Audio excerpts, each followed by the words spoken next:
Welcome back, everybody. It is 5 days until Splinterlands Christmas, so we've got to get some more Chaos content out here. I hope you guys caught my live stream yesterday. If you did not, you have to go check that out. I went through all of the new Chaos cards, all 90 plus of them that will be coming out on December 8th, just 5 days away. So, one of the follow-up questions I've gotten is, which is your favorite one? Now that we've gone over them, which one do I like the best? And they also want to know, you guys want to know who my favorite summoner is as well, and want me to rank the summoners, so I'm going to do that at the end. First, we're going to focus on our cards here. Which is my favorite Chaos monster? And this is tough, guys. I was like, okay, I'll go through and kind of rank them, and it's like, my first thought was just, okay, kind of pick out my top 10. Which ones do I want to pick? And I went through the list and I was like just kind of singling out cards that I thought might be top 10 worthy. And then I get done and I've got like 25 of them. I was like, oh geez, how do I narrow this down? So this was really hard, and I'm 95% sure I'm gonna look back on this video in 3 weeks and completely disagree with myself and be like, oh man, this is one of the best cards in the game. Why did I not even include it in my list? Or why did I put this card this high? I don't even use it that much.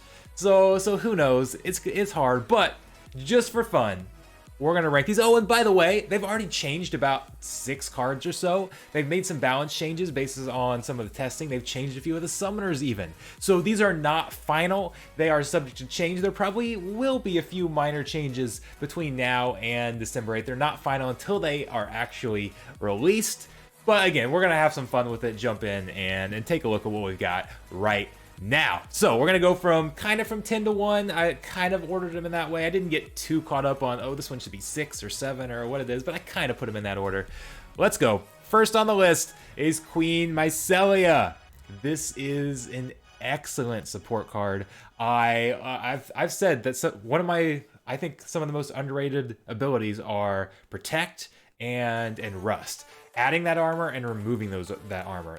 Those are very, very solid abilities. This is our first card that combines both of them. Add armor for you, remove it from your enemy.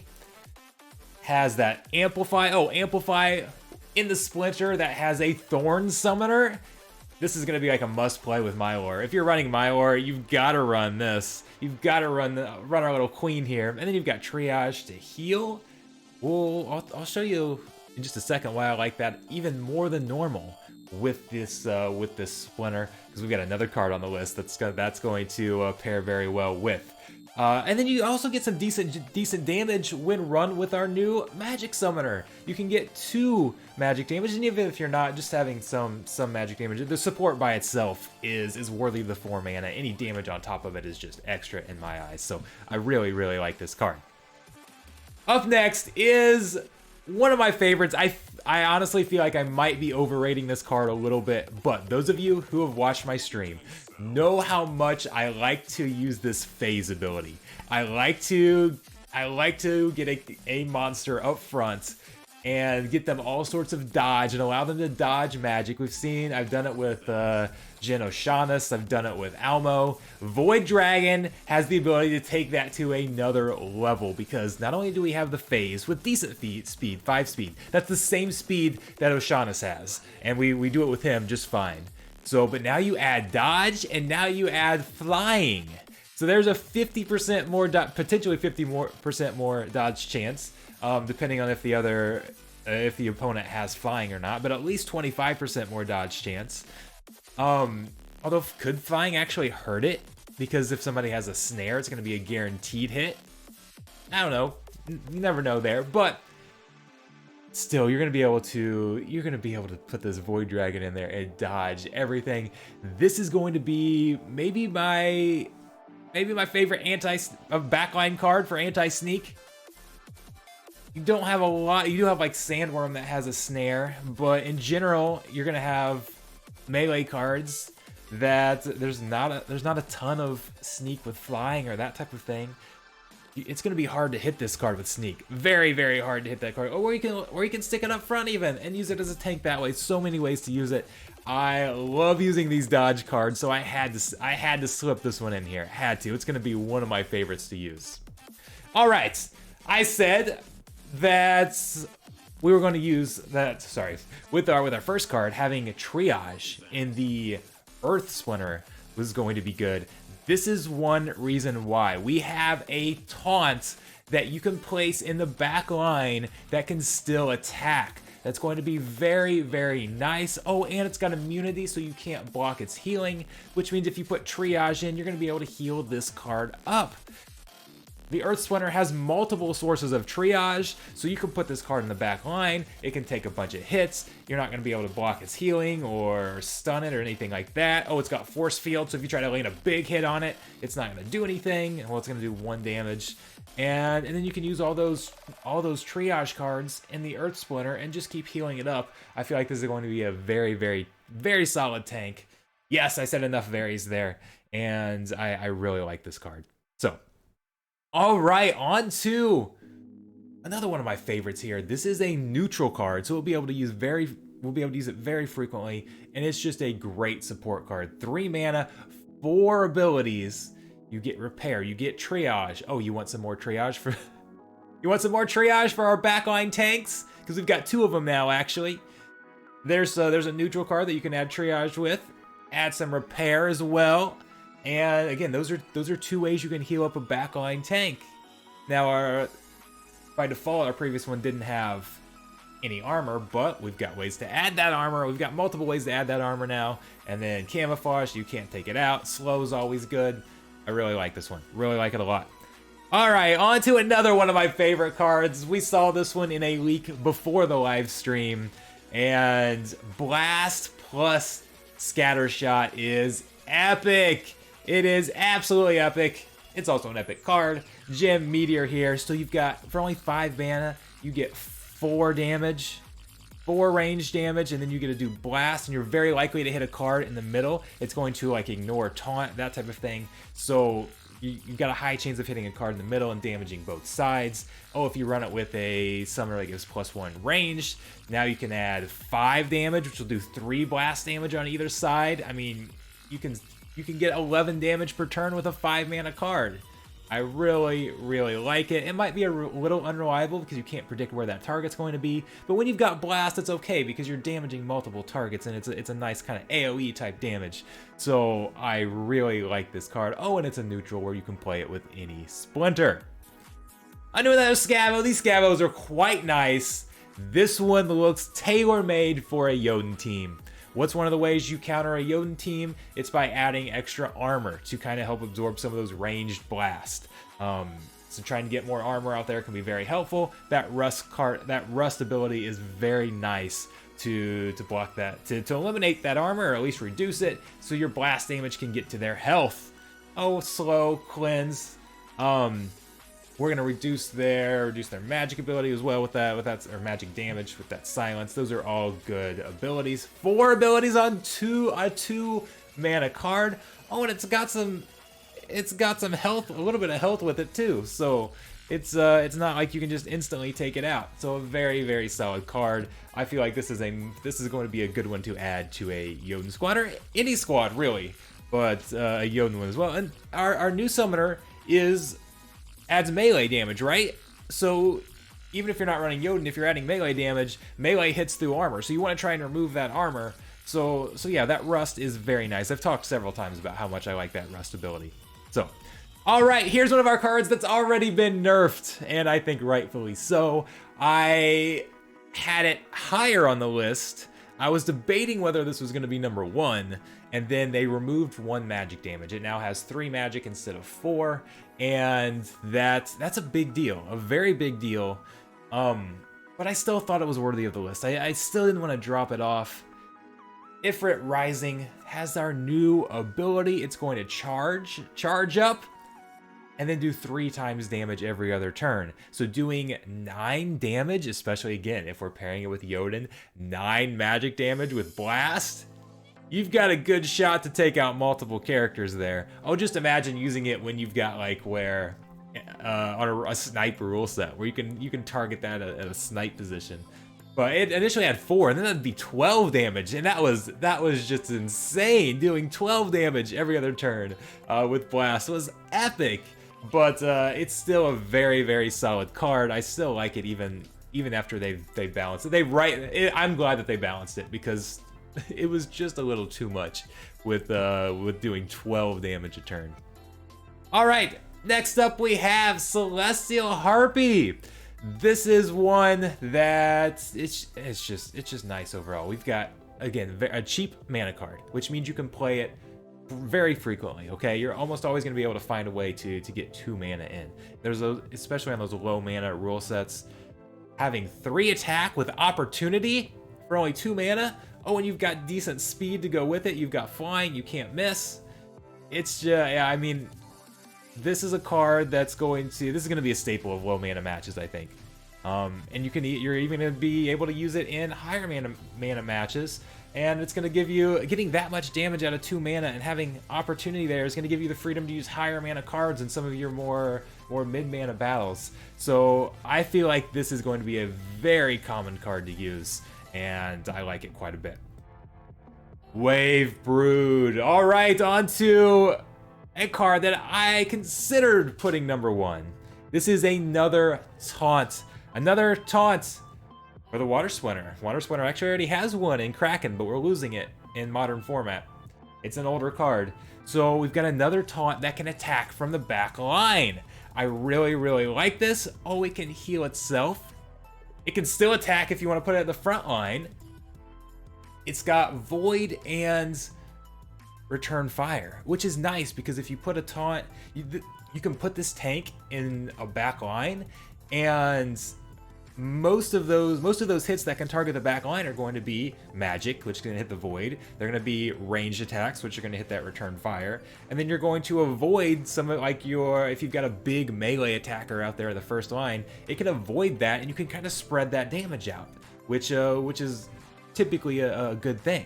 Now, it could still be susceptible to like some sneak damage or opportunity or things like that. You can still get some melee targeting. That's going to be the best way to get through it, is by getting some melee attacks on it.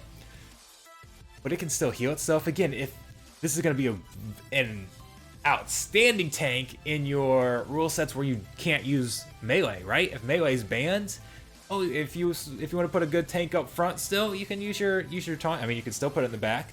But if you don't want a susceptible card up front, you can stick it up front. It can still attack. It can attack from anywhere.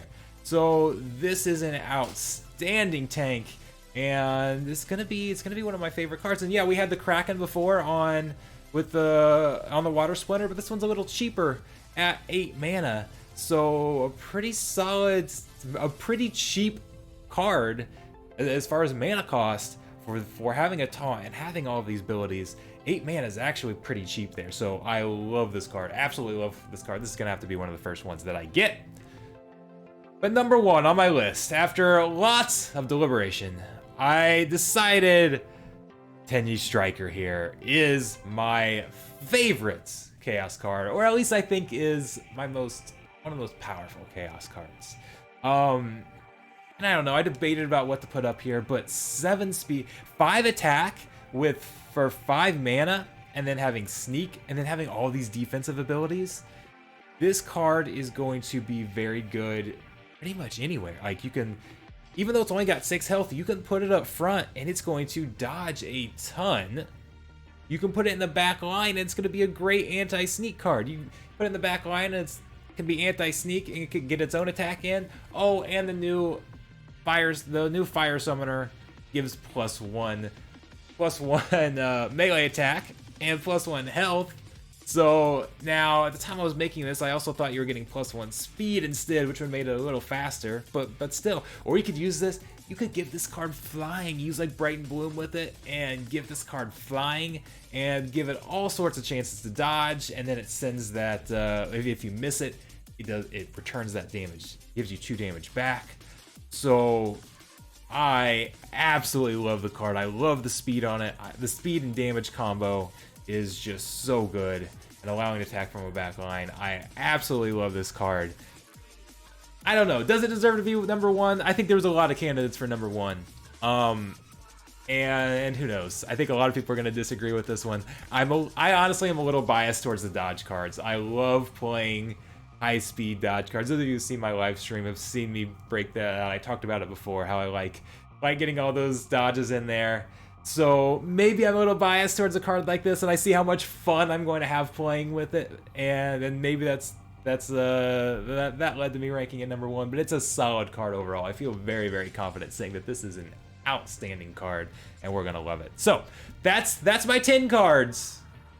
What about my summoners? We'll go in and rank the summoners here. Let me get myself off the screen so you guys can see this. Now, I feel like the summoners are very balanced, and I could justify almost any order, okay? I think they did a great job balancing them. I think they're pretty simple and straightforward. And I don't really know if I don't know if I could say I have a favorite. But you guys want to know. You keep asking me. So we'll go with it. Here are my summoners. Ranked. Oh, by the way, you'll notice, well, let's talk about this real quick. You'll notice 2 changes. Kellya got +1 speed. Instead of +2 armor, it's now +1 armor, +1 speed. That's definitely a buff. Definitely a buff.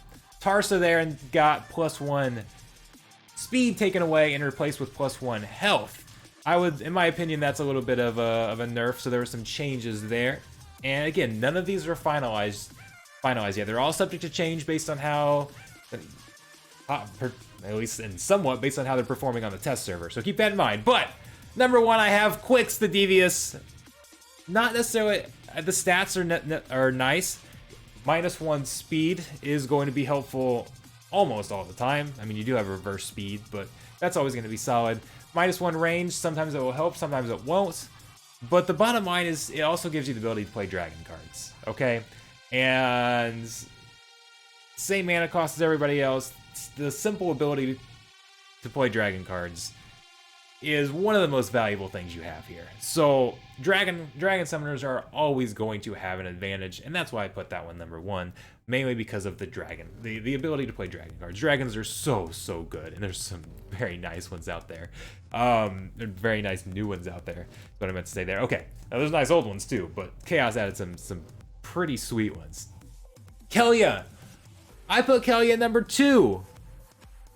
I feel like that's going to be controversial. I really feel like that's going to be controversial, but one of the things I like here is that, okay, +1, I've talked about how much I like adding in armor. It can be very valuable. Speed is always good. I mean, this is a turn-based game. Speed is king. I really like the speed.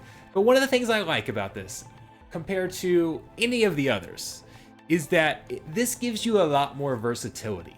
A lot of times, when we're playing, it can be easy to predict what your opponent's going to do. Not necessarily easy, but like, okay, if they're running a fire team, they're likely to run these types of cards. Or if you're running earth, you're likely to run these types of cards. And like Obsidian's going to make it so when you're playing earth, you're more likely to use those magic attacks and those types of things. So it kind of leads you down a certain road, which can sometimes make it more predictable, sometimes make it easier to counter.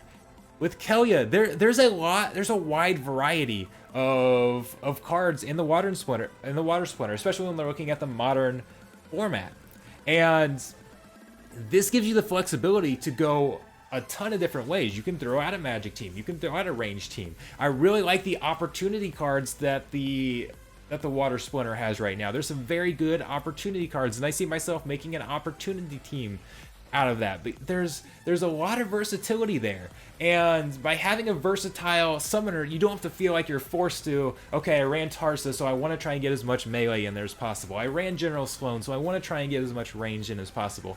I like the versatility that Kellya provides, and that makes it a little more unpredictable when you're going with a certain splinter. So that was my thought there. Obsidian, I put next because magic damage is one of the most valuable forms of damage you can do. It hits under armor.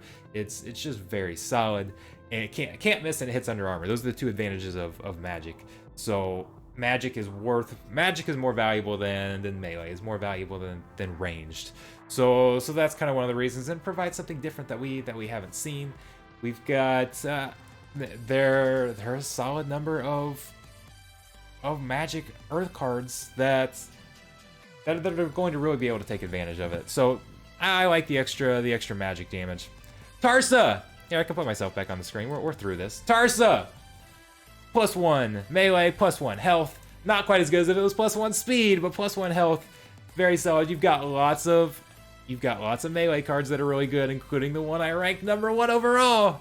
And I mean, you've still got like Serpentine Spy. You've still got some good sneak cards you can run, even combining with neutral cards. There's a lot to like adding that melee in there. General Sloan. Honestly, I had when I first did this list, I had General Sloan actually at #2, and that's how closely I feel these summoners all are. And then I felt like, okay, maybe I'm being a little biased because I actually like to run a ranged. I like to, those of you who see my live stream have seen me run Selenia with life a decent amount. That's one of my favorite low mana teams, is running a low mana ranged life team. So General Sloan will give me the ability to run that without the Dragon Splinter being available. Now I'd still go Selenia, or in modern format. Selenia's not going to be available in the modern format. So General Sloan allows me to run that same team that I already like to run, and can now give it a little bit of a boost. So, but I felt like I was maybe a little biased there, because it's not that common a team to run. That's kind of one of my personal favorites. So I ended up moving it down, but you can make arguments for putting these anywhere. And then last is the Death Splinter, Thaddeus Brood, and again, I didn't know where to put it. It was the card I was sitting there like, okay, where do you put this? -1 magic can obviously be beneficial. Magic, again, we talked about how magic is one of the most valuable types of damage. It is the most valuable type of damage. So having -1 magic is nice. -1 health is obviously good all of the time. But death can also be a trickier Splinter to run, because okay, when you're running General Sloan, for example, if we're comparing it here, when you're running +1 ranged, you can opt to put ranged in there, right? You can opt to say, okay, I'm going to add all the range cards to take advantage of my ranged summoner. With Thaddeus, you're doing -1 magic, but your opponent can make that completely worthless by not running any magic. So you've got to be able to somewhat anticipate what your opponent's going to do, and sometimes that just comes down to luck. I mean, it's not always possible to predict what your opponent's going to do. And so you can run into times where you run the summoner and, oh, okay, all you got was the -1 health, which that part's at least still always useful. But that's kind of why I put it last, just because it can be harder to predict that. And yeah, we've got -1 range on our Dragon Summoner that's up front. So I'm saying this while putting my #1 summoner as one that has -1 ranged. But it also gives dragon abilities, okay? So ability to play dragon cards, I should say. So that's why there's a difference there. So anyways, that's what we've got, guys. I don't know. Let me know what you agree with, what you disagree with. There's going to be a ton of debate on this. There's going to be an absolute ton of debates. So I don't know. We'll see what happens, okay? We will see what happens. And I don't know. I know I'm gonna look back on this in a few weeks and be like, you were an idiot. Why'd you do that? But this is my first reaction, first instinct, kind of the cards I like or don't like, and we'll see. They're going to give Mavs max chaos cards on the test server in a couple days, in a day or two. So once we get that, we're going to do some live stream with some max chaos decks. So absolutely be prepared for that. I don't know what day or what time it'll be because I don't know when we're getting it. And then I'm going to have to partner with at least one other person, if not multiple people, to be able to send those challenges to make sure we've actually got battles available. So I'll have to schedule that all. So I don't know what time to tell you guys, but my point is be prepared. Go to my Discord so you can get notified when I go live. Subscribe to the channel so you can see that. Turn those alerts on for the live streams. And that way you can come check us out whenever we start testing Chaos on the test server. And then we're only 5 days away. 5 days away from Chaos. I hope you guys are as excited as I am. That's not possible. Nobody can be more excited than I am. Let's bring on Chaos. I'll see you guys then. Thanks a lot.